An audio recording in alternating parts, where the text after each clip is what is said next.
Okay, let's go.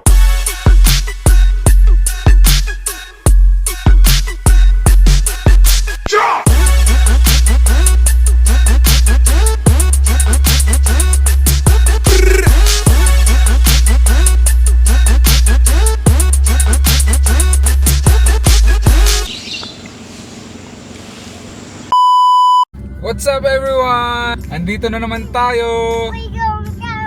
We're going camping. So kakauwi lang namin a few days ago from Buhay Resort. Medyo nabitin. So ngayon tayo ay pupunta sa Camp Hiatus Panay. Hi, vlog! Hi, vlog! Mama is also there. So driver mode tayo na. Dito tayo sa harap. Hey! Bye bye vlog. You say bye bye na.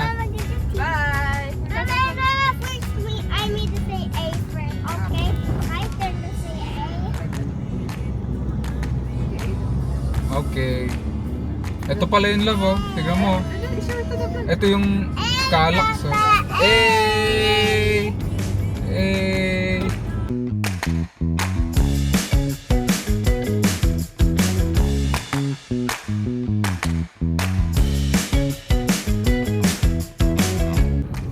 Ayun na guys, malapit na tayong dumating. Tulog si Amara. Ang aming beautiful wife. Woo! Mukhang ulan-init dito sa area na to. The road is very wet. Makikita mo may mga areas na may ipon ng tubig. So overall talagang saturated yung area. Wala na ring signal ngayon. Na-mention naman yun half an hour before mag-i-start nang mawala yung camp. So yung area na to, maraming campsite. Tapos may mga markets din sa daan na pwede kayong bumili ng kulang yung gamit. Yun lang. Mamaya ulit. Parang ito yun. Buko natin. Ito nga yun sa ilog.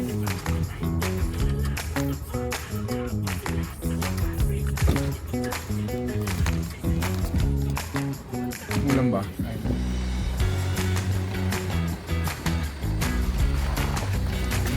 Tama ito.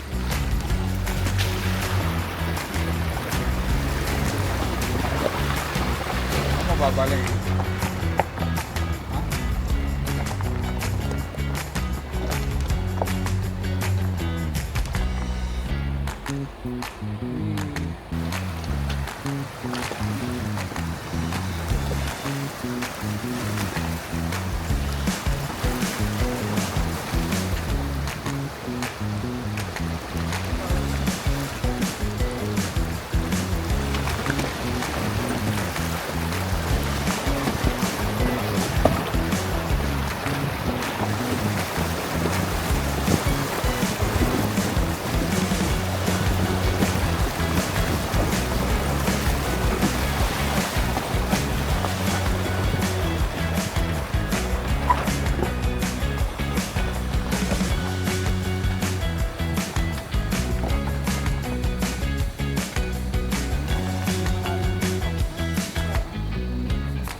So guys, nakarating na tayo sa Camp Hiatus.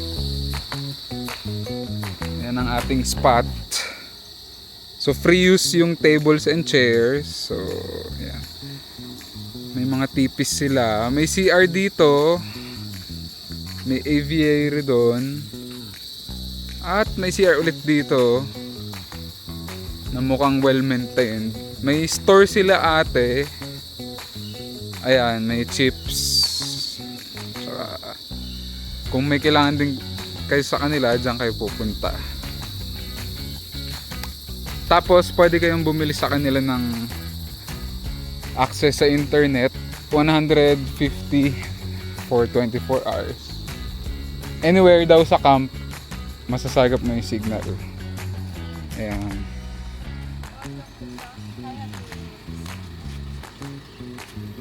So, set up muna tayo.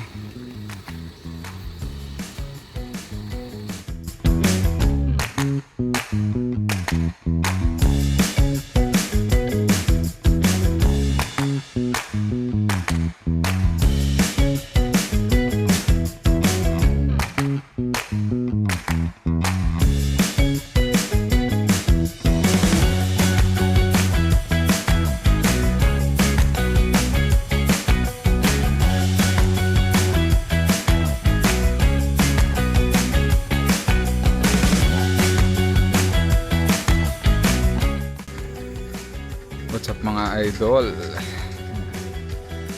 Chill night tayo. Tapos na maghapunan. Ito na ating princess. Ating Reyna. Chill tayo sa ating setup.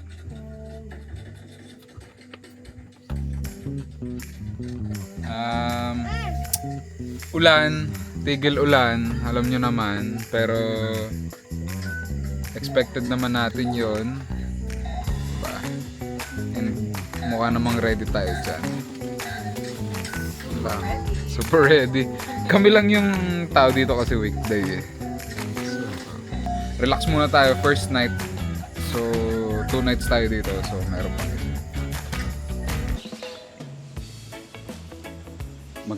Magandang morning. Dito tayo ngayon sa Camp Hiatus. So, third day na natin sa ating 2 nights, 3 days. So, paalis na tayo mamaya. Yan ang ating simpleng setup. Medyo maulan na medyo hindi. Pero so far, hello po. So far naging okay naman.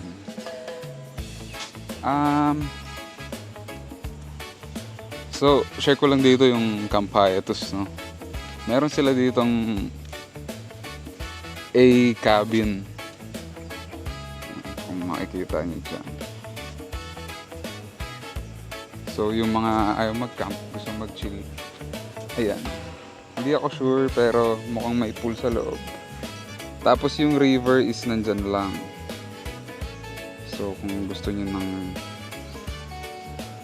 lilim, lalo pag sa mga weather na sobrang maaraw, I suggest dito dahil talagang mapuno itong area. Tapos hanggang dun pa. Hanggang dun. So dito talagang shaded yung mga, most of the place. Meron silang aviary. Yung mga ibon dyan. Tapos yung toilet nila, maganda rin.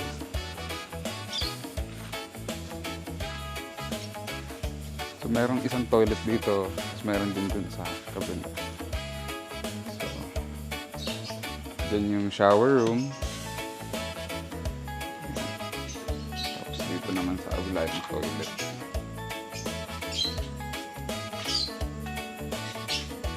Dito yung aviary. Tapos may mga lababo din for general use. Ano, malawak ng lugar. Tapos sobrang relaxing. Tuwing umaga talagang foggy dito eh. Ayan. Ayan sila. Good morning po. Kada umaga yan sila nag-aawalis ng buong place. Kasi since pangatlong umaga na namin dito. Kahapon ganyan din. Na-maintain nila.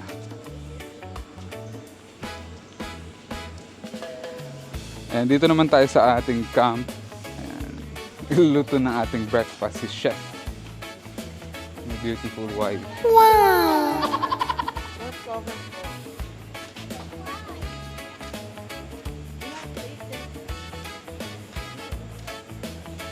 Hello, my baby. Are you eating bread?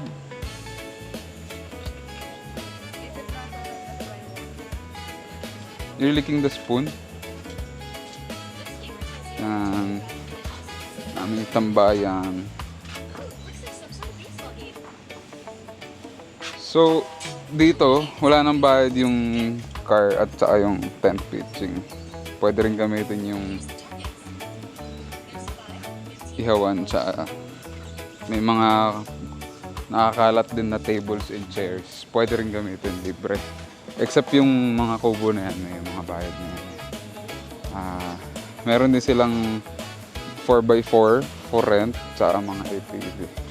Dito tayo sa Camp Hayatus and bibigyan ko yun ng aking personal review tungkol sa site na to. First thing na na-notice ko, yung buong campsite is well shaded. So sobrang daming lilim. So kung naghahanap kayo ng campsite na hindi kayo masyadong maarawan, under the trees, ayan, dito kayo. Okay dito. And tapos ngayon, since medyo maulan at weekdays, so kami lang talaga yung nasa buong site. Pero sabi naman nila, dumadami rin yung mga campsite dito, yung mga campers, pero hindi nila ina-accept yung mga walang booking. Tapos may security rin dito, bawal rin yung maingay. So kung gusto niyo talaga mag-relax, okay dito. Para naman sa mga walang gamit dyan at gusto pa rin pumunta dito, pwede rin. Meron silang mga kubo at saka cabin for rent. Ayun lang. Meron pala silang mga charging station. Meron silang mga outlet na pwede nyo gamitin. Pero may time lang. Pag nag-book kayo sa kanila, magsasend sila ng guide. So, nandun na yung mga oras para mag-charge. Tapos, yung oras ng mga check-in, check-out, pati sa tubig and lahat. So, yun. Okay rin yun. So, pwede kayo mag-charge doon ng mga gadgets nyo, power banks. Depending sa weather kasi solar lang yung gamit nila. So, pag medyo maulan o hindi maaraw, yung power is mahina rin. Okay dito guys.